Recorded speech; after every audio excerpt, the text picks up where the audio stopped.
This one day my son comes in. And I'm so drained until I'm talking alone. I am monologuing.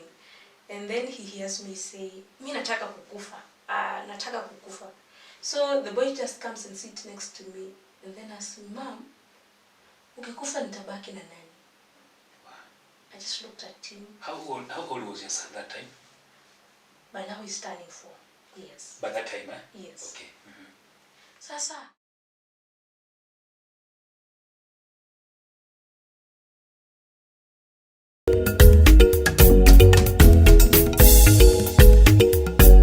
Hello and welcome to number 1 channel. My name is Davy Chams, coming live from DS Images, bringing all types of stories. If you're watching this channel for the first time, remember to subscribe, drop a comment there and hit a like.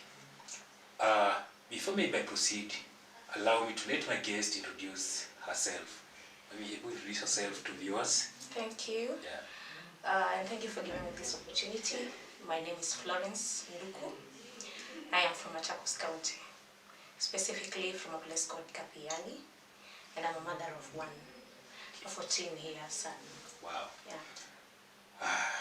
I know you have a story and actually I wish us to share with our viewers. Maybe just if you can just take us through your story, how it started, how you know.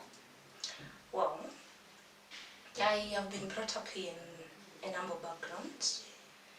I think giving it humble background is just a name. I'm from a very poor background.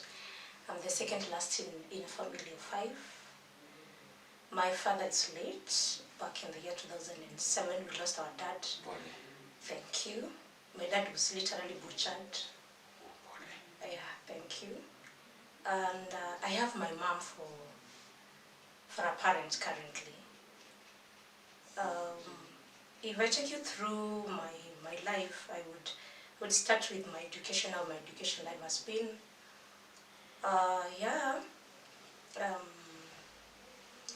I've managed to school in primary together with my siblings, and life in primary was not such easy.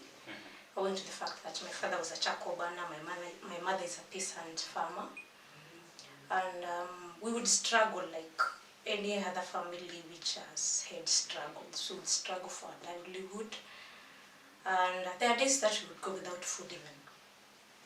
But nevertheless, that did not terminate my call for schooling. So back in primary, I schooled for 9 years. Reason being, I was supposed to clear in the year 1999. That's Form 4? Primary. Oh, you were supposed to clear primary? Yes, okay. In the year 1999. But unfortunately, that would not work because I schooled together with my brother. I did my KCP together with my brother. I scored higher marks than him. Wow. But my mom opted that I should repeat and give him way so that he can proceed with his high school life. And I obeyed, and I went back to school, and I increased my marks from 470 something to 547. An increment of 53 marks, I guess. That's after writing, yeah? Yes. So I was called to Machakos Girls High School, a national school at the moment. And I joined in the year 2000. By then, our family was a little bit better. Like, I can say a little bit better. And I managed to school Form 1 and Form 2 without major issues. But now in Form 3, first term, I struck again. Our family went to very deep financial constraint that I was unable to continue with the education totally. I remember my class teacher coming for me, actually driving all the way from Machakos and coming to look for me after I have gone missing for a whole term. Then he tells me, "You are a very bright girl, I need to take you back to school." I talked to the principal so that he can have you back. TM Burugu by then means she's late, I suppose. So this lady, when she heard about my story, when I was taken back to school and shared my story, she told my class teacher that the class teacher is supposed to pay for my school fees. So he brought a bill of 80,000 on the table, and the class teacher was unable to pay. Therefore, I was not able to continue with schooling. I went back home. And that is how my high school education, that was how my dream kinda was a bit aborted for some times. Yeah. And then immediately I dropped out of school. I met a man, my former husband, my ex-husband by now. That time, how old were you? Oh, I was about to turn 20. Okay. Yes, I was about to turn 20. This was for you Form 3. Form 3. I dropped school in Form 3 first term. Actually, I studied up to Form 3 first term in the year 2003. So in the year 2004, I was already married. Okay. Yeah, December 11th. I had already gotten married, and this man was a pastor. So he showed interest. I told him, yeah, yes, but you know, I still have this dream of education. I still need to chase my dreams. I still have to attend my goals. And he said, you know, you can still come and you study while you are in my house. Yeah. Although by then he was still struggling. So we walked down the aisle, and that's somehow how my education goals were kind of slammed a bit. Because now when you transit into marriage, you know, new roles, new responsibilities. There's a lot. Yeah. Yes. So marrying this man was the joy of my heart, because by then I had gone through a lot of things, you know, lacking school fees, and your colleagues are studying with all that, and the family is in shambles. And then I felt like now getting somewhere where you can lay your head, you can rest at the end of the day. Solace. Yes, sure. But this did not last for long, because my husband had issues with the family, actually his family. He belonged to a different religion, and then the whole of the family belonged to a sort of different religion. There was a conflict of interest when it comes to doctrinal issues. Therefore, this did not hang well sometimes, and it made us to move from the home, from the upcountry that we were living in. We came to Nairobi, we came to Rongai. With him? Yes. By the head of one of the pastors from who brought us. He heard our story. Actually, it was a great stuff. It was like a part. Is it a part short, or we call it a part, between my in-laws and my ex-husband. So now when we came to Nairobi, we started a church. With your husband? Yes, he is still a pastor. So when we started the church grew. It peaked, but before it could peak, allow me to say that before the church would peak, we had the normal struggles. You know, it's not working, it's a new location, it's a new place, you don't know people, you know, and life has to go on. Yeah. So what I did, I asked him that if we can get a little source amount of capital and we start something that could help us see that we can meet, you know, our daily needs. Therefore, I started a green grocery with 500 shillings. Wow. Yeah, and it peaked. At the end of the day, we could have the veggies, and you know, the little coins that I would get unga, and that's how we survived actually for quite like 7 months. 7 months, almost a year. And you know, now with him now starting introducing himself, I'm a pastor, and the church that we were in also helped him to establish himself. So the church picking up by that time? Yes, okay. Yes, but progressively, at a very slow rate. Yep. So it was at this time I admired, and I said, I think now I'm actually getting a lot of exhaustion. You know, I have to wake to go to the market, collect the veggies, collect, you know, the grocery stuff in the morning. And one thing that should stand out in this was that besides the grocery, besides the church management, I had also my sister-in-law's son, that I actually brought him together with my son. They were almost at the same age. Actually, a difference of, is it 3 months? 3 months or a month? something. So I brought them together. My sister-in-law had brought the child to me so that I can help her take care. Okay. So, you know, with all this responsibility, I still manage. So I thought, now, this is too much for me. I need to look for something that is at least not physically draining. And that is how I ended up into a school that was nearby. A primary school where I approached the director and I asked him for a job.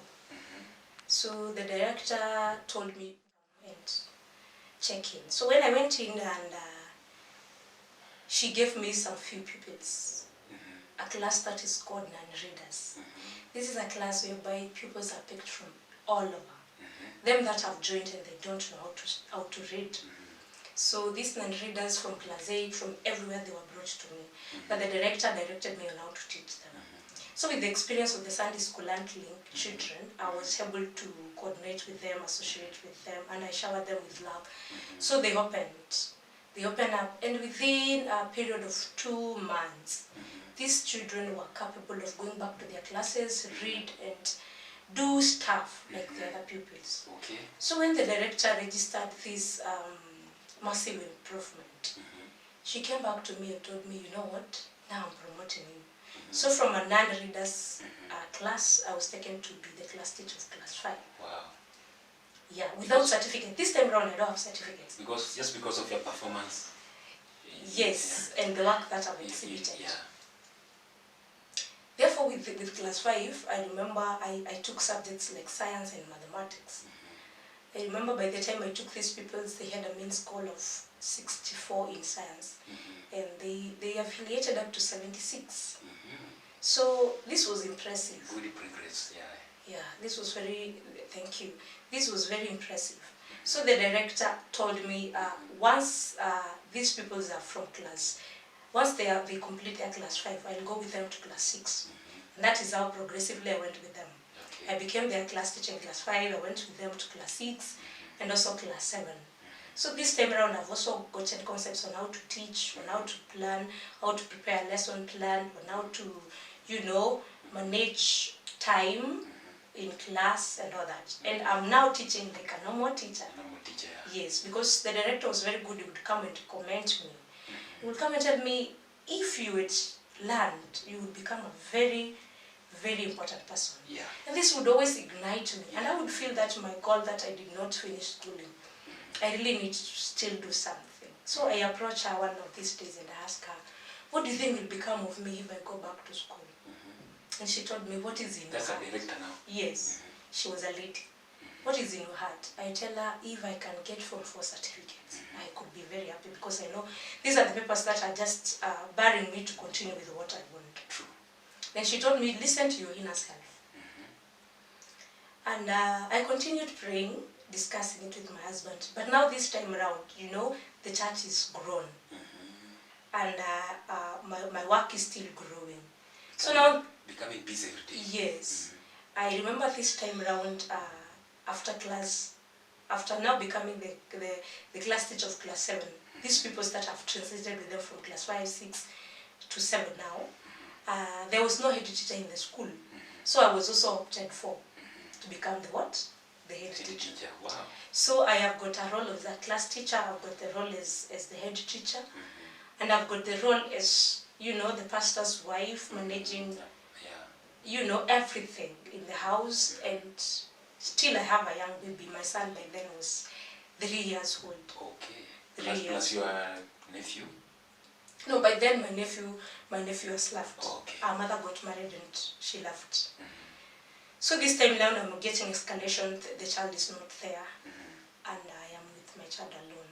So now when it proved that the responsibilities were so many, because my husband had issues. You know, every person has got their own flaws. So he had issues of like, I need my house to remain clean when I'm not around. I need somebody to attend to the visitors when I'm not around. God has called me full-time ministry and I need these people to sit them down and talk to them. Initially we could do that and it was not a big deal.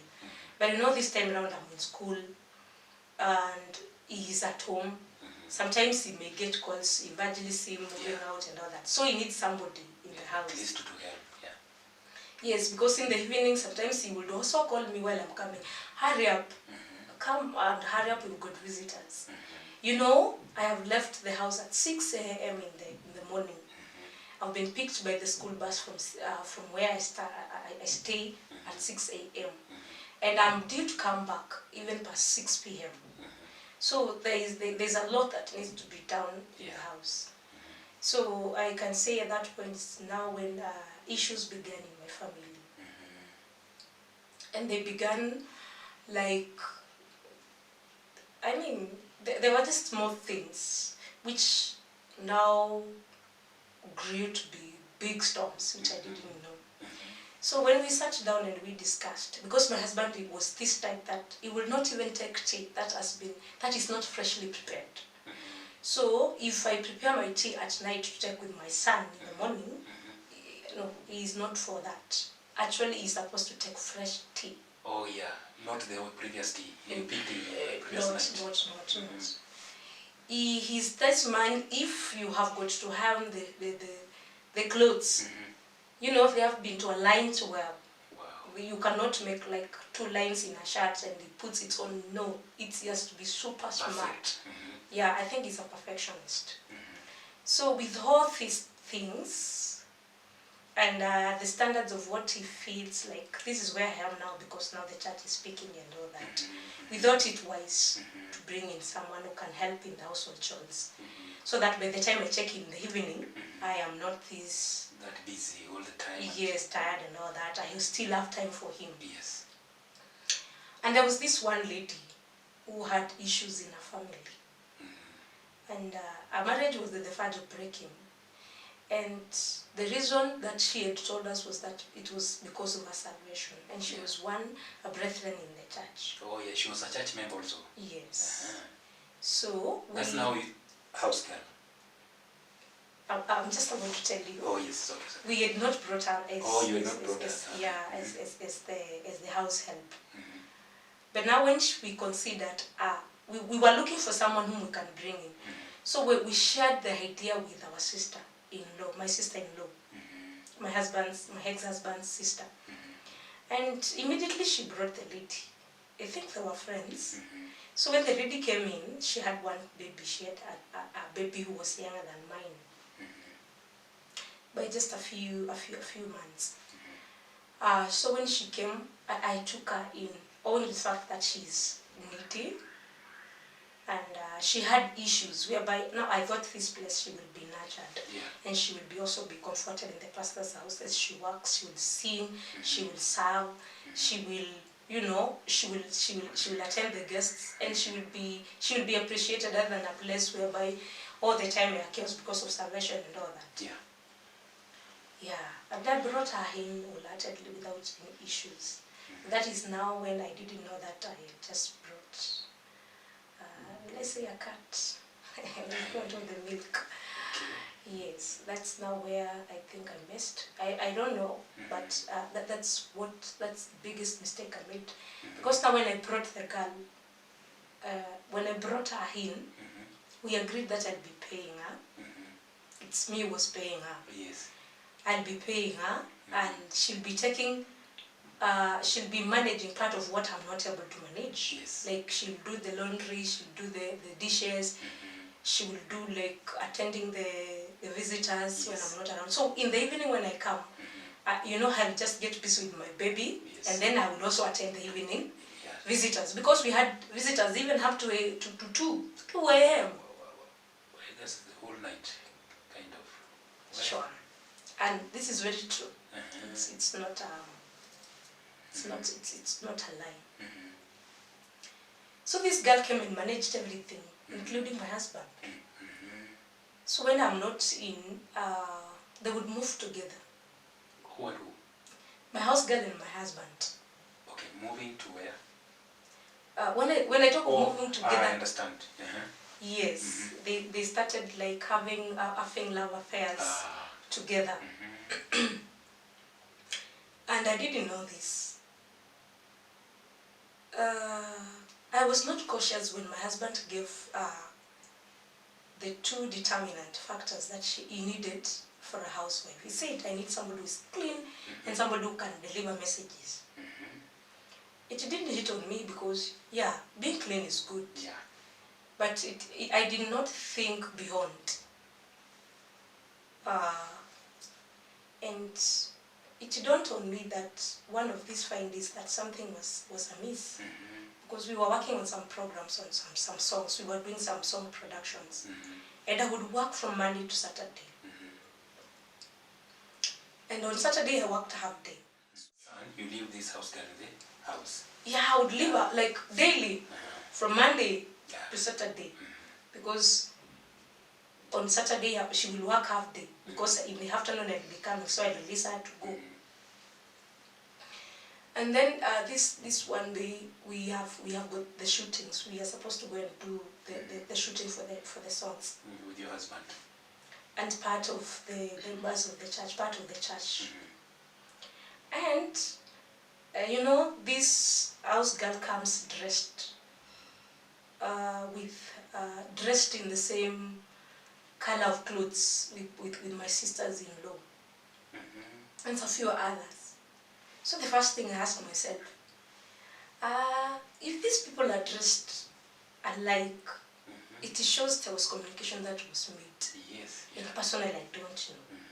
So it is this time, personally, as a lady, I started feeling like I need to understand because things are not working out.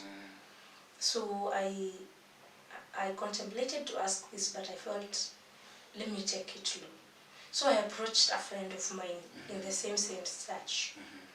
And I told her about my feelings and what is happening. So this lady told me, just go and ask it amicably so that because if you just turn out on issues like harshly, you'll not get the answer. But if you go slow, you'll be able to get what is happening. So that evening I sat my husband down and asked him about this issue. And he just bluffed it off. He just bluffed it off and said, there's nothing. But I asked her if at all there were people who are to be uniformed, then I ought to be the first one. Exactly. How come people are coming with the uniforms, they are uniformed and you looking unique, like... I'm just casually dressed. I'm dressed casually. Odd one out.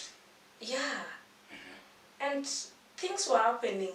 You know, I would hear stories. Things were happening. Okay, I can say that the environment, the husband-wife environment that you're supposed to have was still changing.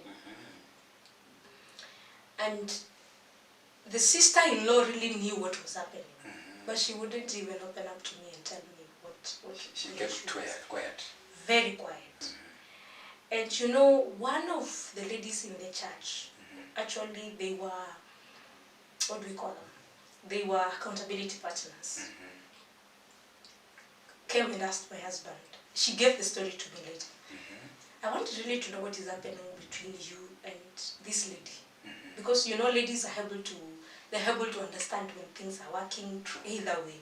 So this lady went and asked my husband what was happening, because he had developed a very strong bond between him and this lady's child. And to give her the answer, he said that, you know, this lady is spending a lot of time here, so the baby is always with me, unlike my son. That's how we have bonded. So this house girl had a son? A baby girl. A baby girl? Yes. So the question that my husband was being questioned was the bond that he had between him. So strong. Yes, and the Kayang child, the Kayang baby girl. So he said, you know, it's just because they are spending a lot of time together, and that is how it is. This lady opened up to me and told me there's something I'm suspicious of in your house. And you know, stories were being spread. Having no time, personally, I didn't have time, totally, I didn't have time. I will say I didn't have time to look into these matters because I believed this lady was born again, my husband is a pastor, and there's no, at any point, I ever suspected him. Yeah, I could imagine there could be mischief maybe in between there. Yeah, he has been a straightforward person, a loving person. So, you know, to doubt him was not a thing in my mind. But now when the shouts became so loud, another accountability partners opted to come into our place at night. Actually, it was an abrupt visit. He just paid a visit to us together with his family. And then we had a meal together, and when the children were asleep, he called the pastor and told him, I want us to have a talk. There are some news that are here, and I would love to know whether that is true. I want to know the state of this lady who is in your house. And my husband just, in a very boastful posture, just held his hands together and reluctantly put his legs on the table. And tell there's nothing much, there's nothing. Just casual like that. He never even expressed anything of bother, anything of concern. He never explained anything. In front of these people here. Yeah, he didn't say anything. But I think this couple had heard the stories and they wanted to ascertain whether that is true or not. So that is where our friendship with that family was cut. Because the guy said, despite... When you are now discussing this, yes. Where is this house girl? Like, is she away doing other stuff, or is it with you here? She would not spend the night with us. Oh, she used to commute. She would come in the morning and then in the evening she would go back to her house. So she was not in the house then. So when the pastor had, now these stories, the way the stories now are piling up, she decided to cut these people. You know, now the church has grown. Yes. He has become somebody. And now he's got stories that are attached to his life that people are seeing or hearing. And you can believe me, these people would come, they would discuss things, and in my absentia, they would not tell me. Who now? The pastor? No. You see, like the sister, my sister-in-law. Yes. My sister-in-law literally knew what was happening in the house from the first point to the last point, because she would get, you know, this lady is a friend. She would get to know what was up, whether wrong or right. She would really understand. But she would not tell you anything. She didn't disclose anything to me, even up to today. Now, when things worked out that way, I remember it was December. It was December 2011. You see, now the church is now becoming destabilized because they are kind of losing confidence in their pastor. Because I remember one of the people telling him, what you're preaching is not what you're exhibiting. What we are seeing is different from what everything was now in public domain. Yes. So, like the church now started to drain. And he himself started now to lose popularity. At the same time, in the school, you know now I'm the head teacher. These things are draining me. Because when we discuss there's no peace at home, I also these things, my performance starts to deteriorate. So I remember December, my husband told me, I need you to go and spend Christmas at home with my parents. And I thought it was a good idea because financial-wise we were not stable. Your parents or his? His. Or his? Yeah, my mother-in-law, my father-in-law by then was late. So we went. We never thought that it was much. We felt like now spending Christmas, you know, this time of uniting together with people and family. We went home. It's very important. Yes. So when we went home, this is now when I got the news in totality. We were at the church. So after the service, my mother-in-law calls me and sits me down and tells me there are stories that I've heard and I don't want you to overreact. I want you to sit down, I tell you. Come down, I tell you. This is what I've heard. I have heard your husband has left the house and he has carried things of the house. So I asked him, what things? Because by the time he was leaving, we had an agreement. For him, he was going for a mission. He was going to preach in Tanzania. And for me, I was to spend my Christmas at home. And that is what we did. I had packed his belongings, his things, everything. I had packed them well. And he gave us money to go home. So there was nothing much. Despite us having like issues at home, we had also covered them. So my mom tells me, see how these things are going to turn out. So my mom keeps on calling, and then her sister, now my sister-in-law, calls me and tells me how Abasha's wife should leave, how they're supposed to protect their family, when such news break, a lot of things. And you know, I kind of not believed that is not true. Until now when I was to go back, after now the Christmas period is over, I had to go back because I still had a job to protect. And I didn't know whether my husband had planned actually to leave. So before I went back, I would call him. You know, when this news came, I would call him. And when I called him, he would hang actually my calls. He would abort my calls, he would terminate. After the news now? Yes, Great, yeah. yes. You know, the group that he had gone with to preach in Tanzania also got the same news. Wow. And then after getting the news, they told him, Chungaji, no. No, yeah. You cannot come preach here while your house is not in order. In order, yes. You have to go make your house in order and, you know, then we come. Actually, they did not give him a platform, despite him having been programmed to go and preach. Wow. So therefore, he turned back. And instead of coming home, he went a different direction. That is now the time that he would be sending for, you know, appliances and systems from the house. He had a friend. He was our friend, but that guy also became a betrayer kinda, because he was the one who was being told, you go get me this, get me this, get me this. So instead of him coming back home, he went a different direction, and because he did not have finances, he started now selling things from home, from the house. He would sell the TVs, the machines that were there, he would sell. That's now after the other people, like he went with to Tanzania. Yeah. Dismissed him. Yes. And now when the girl was asked why did she break the news like that, she said like the pastor had promised to marry her. And when the ladies, when my pastor is leaving to Tanzania, I don't know whether they fell out together with the lady or what happened, because I must be sincere. I've never sat this lady today. I've never sat him today to know what transpired between him, between her and my husband. Your husband, yeah. I didn't. Therefore, this time around now, when I go back to Rongai, I find it is true that my house is almost empty. Actually, the sofa sets, the chairs were the ones that had remained. So he used to send someone to pick these things? Yes, and this person was a family friend.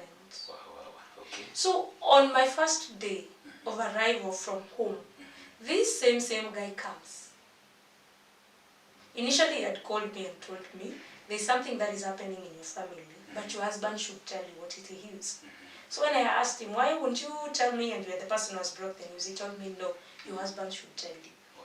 So now when I come, the very first day I report back, he is the same person who comes.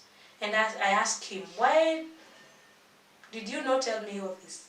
He tells me, I told you that what is happening in your house, your husband should tell you. And I tell him, but you are very close to us. Little did I know he was the same person who was used to ferry the objects, the assets. Yes. So he would hold and hide this. So when was this happening? Yes. Where is this girl now, the lady? She's still at her home. Oh, at her home? Yes. She's still at her home. And to some point she left her husband, because I also remember there was also a threatening text that my husband got, that what you did from her husband. Yes, what you did to my wife, blah blah blah blah blah. There was a threatening text. Now when I came back and I found the state that way, I remember sitting down with this guy, because he has come into my house. And now the courage that I had, you know, the strength that I had from home. I had been comforted at home, so I thought this was not true. Yeah. And now coming in, it's true. I find the house is blank. Yeah. Everything has been carried. The reality is hitting. Yes, and it is true. It's not a fictitious thing. It's not something that is just from the blues. It's a true thing. I remember I said I'm not even sleeping. I just took the cushions. I said I'm not going to bed to sleep. I took the cushions and I slept on the floor. And then I cried. I started praying. And this time I'm doing that. And where's your son? He's with me. I've come back with him. But I will do this when he's not seeing. I didn't want him at this time to notice anything that was amiss. But with time, because my husband would not take my calls. I remember the one call he received when I came back. I asked him, now, where are you? What has happened? And before I could even talk, he told me, I don't work, I don't have a job, look for your own living. And I remember that is the only call that I received. That it's the only response that I got from him. I would use different numbers to call him. But this never even worked again. And eventually when I saw this was not working out, I opted for texts. I would write texts and he would not reply. But now January came and I went back to school. I have no food in the house. I have no house rent. I have nothing. I am emotionally drained, psychologically unfit. So I felt even working that month, it was just by the grace of God. And the director sat me down because now the rumors had spread like cash all over. You know, this pastor who wears such and such kind of clothes, who has got such and such a charge. With that big title of pastor. Yes, you know, these are the things that are happening. And you know, you're bypassing almost everybody along the streets and they're talking the story. Some of them don't know you. Yeah, true. And they are talking of how he left the house, impregnated a house girl, and you know, fled and all that. When I thought this was too much, I said now I wanted to have my own life. I wanted to just have my own life and, you know, call it a quit. And because of this, I didn't know that all this time my son had been watching me. So I remember this Friday, I would not cook. I remember there is a whole month I went without cooking. How were you surviving with your son? This is how I survived. I would not eat because food would not be even edible. My sister would come on Sundays actually to force me to eat because she was at work. She would come on Sundays to ensure that at least I put something in my stomach. I would go to school. In the morning after I have made tea, the tea I'll take with my son. But I will not take food at school. So the food that we eat at school is what I normally used. I would carry a small dish. I would pack that food for my son. You know the meal that they've had during lunch, I would carry that food home. And that is what I'd give him for supper. Because I felt life had just come to the end. I would get in the house in the evening and just lock it. Cry out the whole of the evening. Sometimes I would lock my son outside not to see me. But there's this fine one, this one day my son comes in. And I'm so drained until I'm talking alone. I am monologuing. And then he hears me say, "Mi nataka kukufa. Nataka kukufa." So the boy just comes and sits next to me. And then asks me, "Mom, ukikufa nitabaki na nani?" I just looked at him. How old was your son that time? By now he's turning 4 years. By that time, Yes. Okay. Sasa, ukikufa mom, nitabaki na nani? That question still haunts me today. That is now when it's like I refrained from what evil thoughts I had. I renewed my mind. I was given life again from just these 3 words, 4 words from your son, from my son. Then I looked at him and I did not have an answer for him. And now I decided I don't have to die. I have a life to live. I comforted him. I cried that night. And in the morning I wiped my tears. And then I said I have to look for something else. I have to look for something doable. That at least I may have my own life and the life of my son. So the words rejuvenated you immediately? Sure. The thought, you know, that zeal in me that has been concealed for quite a long time. That even if I am this, you know, in this state, Yeah. you know, disregarded. There's life.